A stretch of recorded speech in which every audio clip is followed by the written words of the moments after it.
이 수익 배분 구조가 도대체 어떻기 때문에 민간이 이렇게나 많은 수익을 그냥 불로소득처럼 가져갈 수가 있었느냐.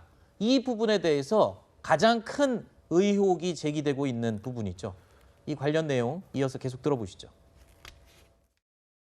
보통은 나눌 때 어떻게 하느냐, 이 사업에 가장 큰 기여를 하는 사람한테 빨리 많이 주는 형식으로 나누는데, 이거 같은 경우에는 그 시행사가 그렇게 강한 힘을 갖고 있었느냐, 거기에 대한 의심이 드는 거예요. 그래서 뭐 예를 들어서 빌 게이츠나 뭐 이런 삼성전자가 있다면 이해가 하지만은, 보통 어떻게 하냐면은 금융사가 제일 빨리 많이 가져가요. 금융사는 또 안전하게 빨리 회수하는 게 목적이기 때문에. 조그만 회사가 힘을 갖는다는데, 그 힘의 근원이라는 건 결국은 정치 권력과의 결탁에서 나오는 것일 수밖에 없는 거잖아요.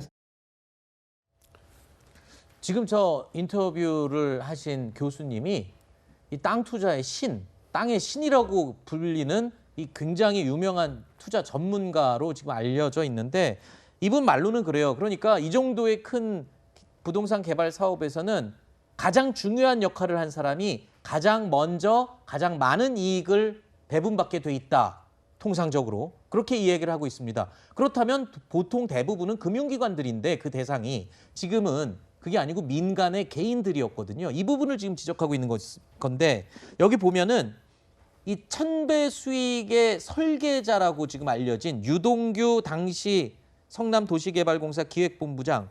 자, 이 핵심 인물이 입을 열어야 될 텐데 지금 그 부분이 더 확인이 안 되는 부분이 지금이죠. 네, 이분이 지금 연락이 안 된다는 얘기가 있거든요. 그래서 지금 휴대전화 번호를 아예 없애고 잠적했다 이런 보도도 나오고 있어요. 예, 그런 보도가 나와 있는데 정확한 거는 잘 모르겠지만 어쨌거나 연락이 안 되는 것 같은데, 이분이 왜 핵심으로 지목이 되냐면은 성남도시개발공사가 이 사업 시행을 하면서 신생으로 만들어진 회사였잖아요. 네. 근데 이분이 처음에 이렇게 퇴사를 했다가 기획본부장으로, 여기 성남도시개발공사 기획본부장으로 있다가 퇴사를 했다가 재입사를 한 시점이 2014년 8월이에요. 아, 그때 예. 그리고 2015년 2월에 우선협상 대상자를 이제 공모를 합니다. 2월에 민간 공모를 하고 3월 10일 날 원래 초대 사장으로 있던 분이 퇴임을 하면서, 네. 임기 전이었다는 얘기도 있던데 퇴임을 하면서 이분이 직무 대행을 맡은 게 민간 공모난 다음 달인 2015년 3월 10일이에요. 네. 그리고 2015년 3월 27일 날 우선협상자가 대상이 되고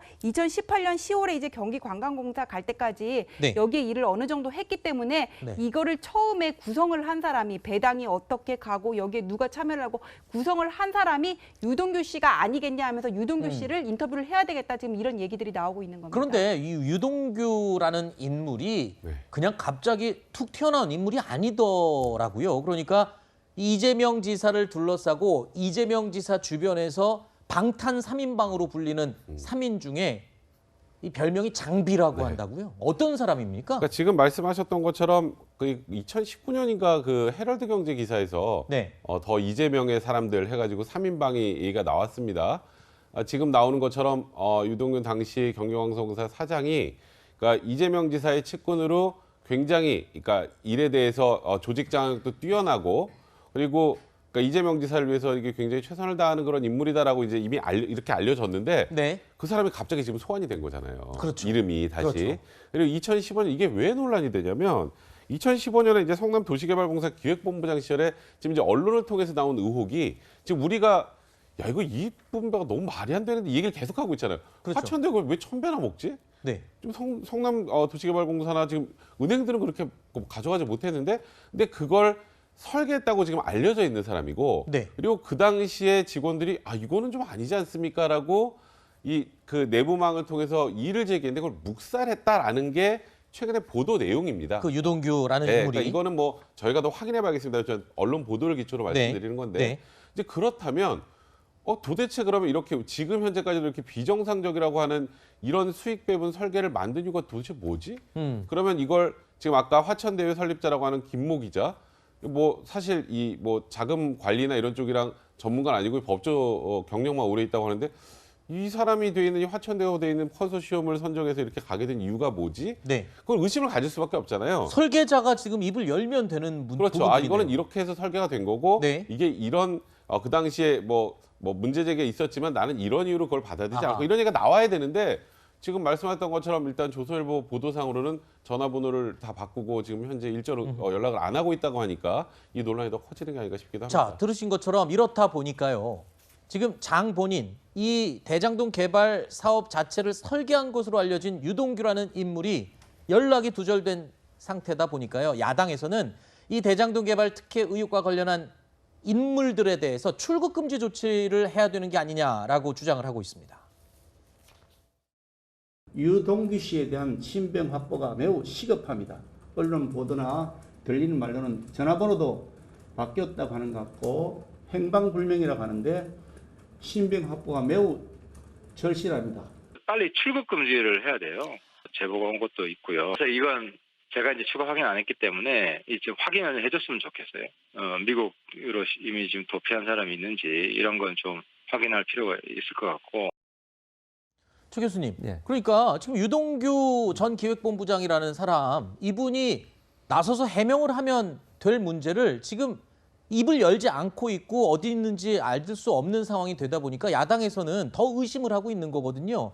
지금 이재명 지사 입장에서는 어떻습니까? 지금 정황적으로 보면 측근 인사로 지금 계속 이야기가 나오고 있는데 어떤 입장을 지금 밝히고 그러니까 있습니까? 이재명 후보 측에서 이렇게 얘기해요. 현재 캠프에서 일하고 있는 사람은 아니다. 네. 그러니까 이제 왜냐하면 일부 언론에서도 캠프에서 일하는 것처럼 보도가 되니까 네. 그 부분 아마 선을 긋고 있는 것 같고 아마 이제 본인이 같이 일을 했던 분이니까 전혀 연관이 없다고 볼 수는 없죠. 그렇죠. 그러니까 뭐 어느 정도의 그런데 이제 이 문제 어느 정도 연루가 돼 있는지 아니면 어느 정도 사실 알고 있는지 그건 제가 잘 모르겠고요. 네. 혹시 이제 본인이 필요하다면 저는 나올 수도 있을 거라고 생각해요. 아. 뭐 이제 시기적으로 뭐 저는 네. 그러니까 제가 아까도 말씀드린 네네. 개인적인 추측과 판단으로 제가 말씀을 드리는 건데 네. 필요한 상황이라면 본인이 나와서 얘기할 수 있지 않겠어요? 그러니까 지금 네. 상황에서 뭐 본인이 전화번호는 그 전에 바꾼 거니까 이번 사건 뭐 나고서 바꾼 건 아니니까 네. 그게 뭐 어떤 이유인지 모르겠어요. 지금 당장 언론에 본인이 이제 나오지 않고 인터뷰를 하지 않는 이유는 모르겠지만 본인이 만약 필요하다면 소명이 정말 필요한 상황이 된다면 나오지도 않을까 저는 그렇게 조심스럽게 예상해 봅니다. 지금 이재명 지사 측에서는 이거는 성남시장 시절에 있었던 일이고 지금은 경기지사이다 보니까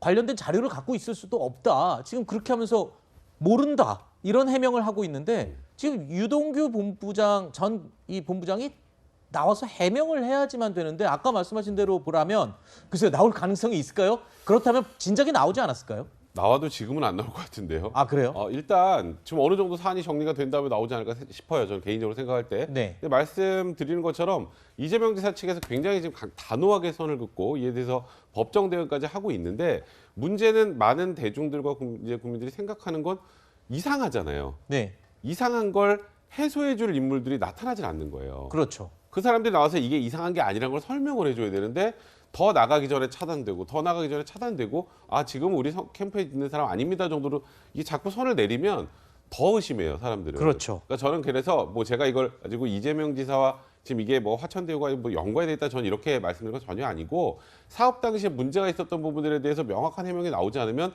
이건 오히려 이재명 후보 캠프 측이 더 수세에 몰릴 수도 있는 그런 상황이다 이렇게 말씀드리겠습니다. 일단 이재명 지사 측은요, 이 국민의힘 게이트다라면서 역공을 다시 펼치고 있는 상황인데, 하지만 이 당시 인허가권자가 바로 이재명 성남시장이었다는 사실은 뭐 바꿀 수 없는 불변의 사실입니다. 자, 이런 지적이 나오고 있습니다. 뭐 배임 얘기도 나오곤 하지만 사실은 성남시가 다 가져갈 수 있는 거를 못 가져간 거지 이거를 하나도 못 가져올 걸 5천억을 가져왔다는 건 정말 반대라고 막 차라리 뭐 경기공사하고 성남공사가 같이 했으면은 LH처럼 이렇게 공영 개발이 되어 가지고 수익을 더 많이 가져갔을 거예요. 그리고 비교를 민간 개발하고 비교하는 거는 민간은 개발이 불가능합니다. 아예. 그럼 비교할 수 있는 사업은 LH공사 사업인데 그때 수익률하고 비교해 보면 이게 과하다 아니다를 바로 판단할 수 있죠.